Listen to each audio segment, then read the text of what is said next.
जी सबसे पहले आपके पास आता हूं। थोड़ा पॉलिटिकल इवेंट तो अब बन रहा है।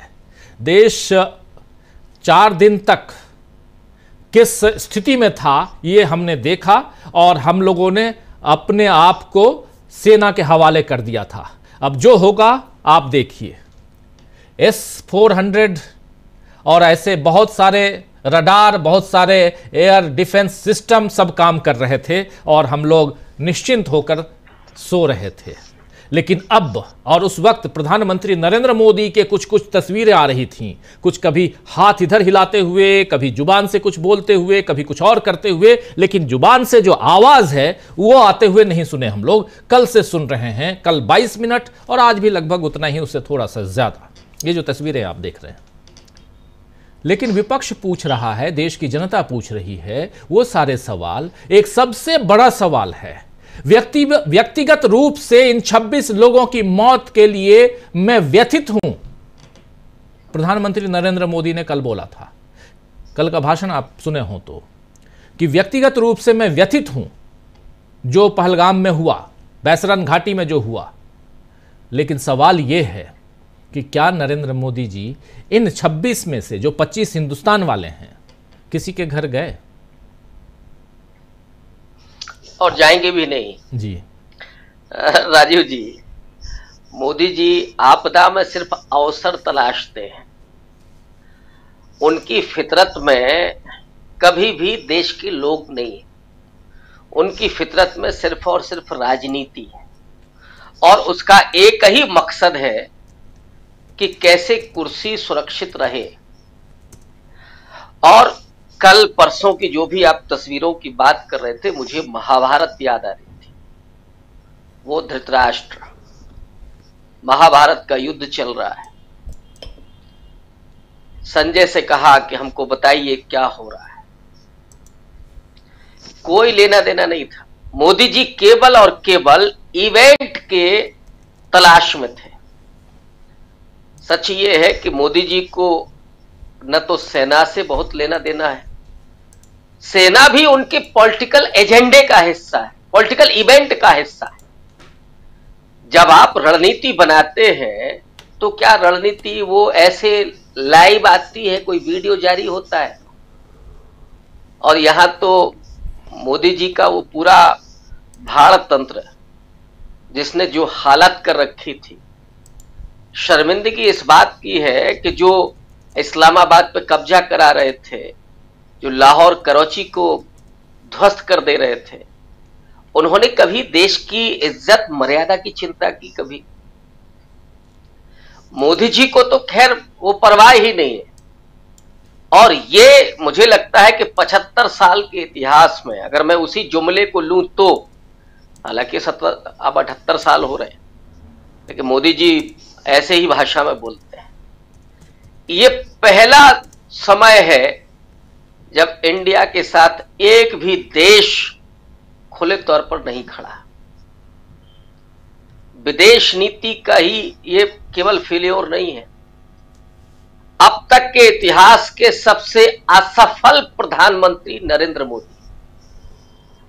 प्रधानमंत्री का मतलब अच्छे भाषण देना ही नहीं होता है।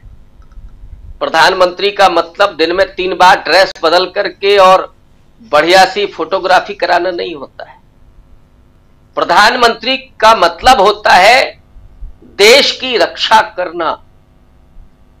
आप सबसे प्रधान, और वो तो कहते थे, अब कभी उन्होंने चौकीदार कहा अपने आप को, कभी प्रधान सेवक कहा।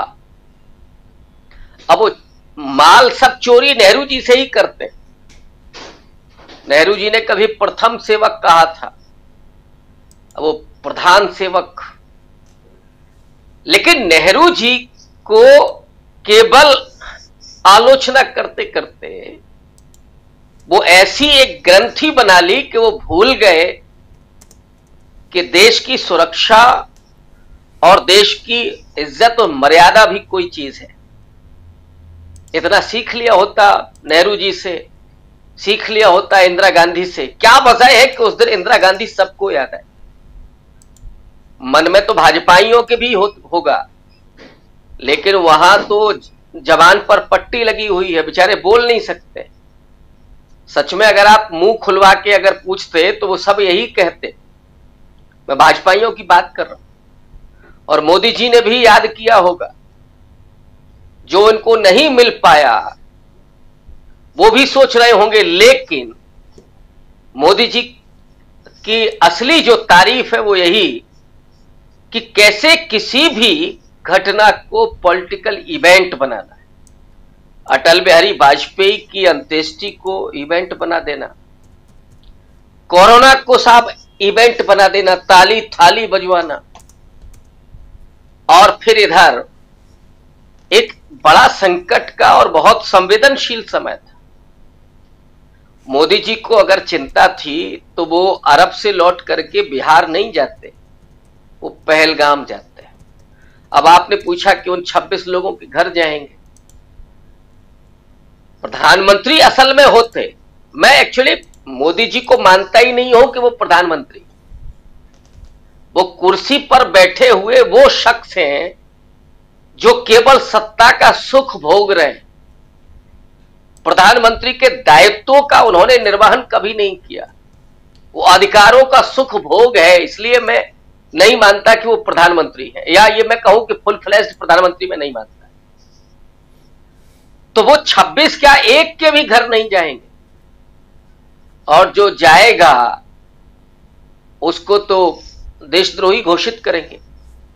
यही राहुल गांधी है जो मणिपुर भी गए, पहलगाम भी गए, और यहां मेरे पड़ोस में कानपुर भी गए, वहां एक शहीद हुआ था।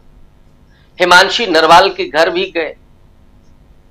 लेकिन राजीव जी, मुझे प्रसन्नता इस बात की है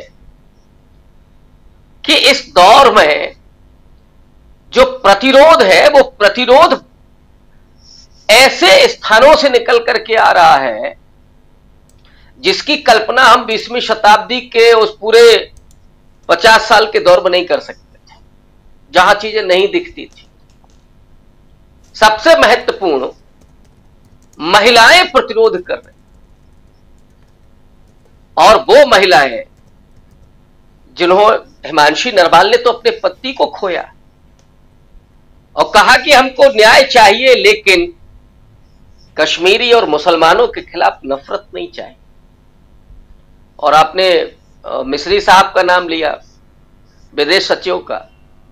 दरअसल मोदी जी ने जो ज़ॉम्बी ग्रुप पैदा किया है ना, वो भस्मासुर बन गया है, वो छोड़ने वाला नहीं है। अब आपने इधर सीज फायर किया, हम मान लेते हैं भाई ये तो देश की नीति हो सकता है, मोदी जी ने किससे सलाह ली मुझे नहीं पता, लेकिन ठीक है भाई, सीज फायर हम लोग तो खुद ही चाहते थे कि युद्ध ना हो, हिंसा ना हो, लेकिन जो गुनहगार है उनको सजा मिलनी चाहिए। ढूंढ करके ले आते मोदी जी कि ये आतंकवादी हैं जिन्होंने 26 लोगों का कत्ल किया और इनकी सजा ये। पुलवामा के आतंकवादियों को खोज कर लाते और उनको सजा देते, और ये है, और ये कहते कि इस पर मेरा जीरो टॉलरेंस है। लेकिन जब आपने पूरा अपने आप को विश्वगुरु के रूप में पेश किया, सेना ने अपने शौर्य और पराक्रम का प्रदर्शन किया। सेना को ऑपरेशनल जो उसका अपना छूट होती है वो उसने किया, लेकिन बाकी डिसीजन तो आपके होते हैं। क्या वजह है कि आपके साथ एक भी देश नहीं खड़ा हुआ? और उसके बाद ट्रंप वहां भाषण दे करके और ट्वीट करके बता रहा कि साहब हमने सीज फायर करा दिया।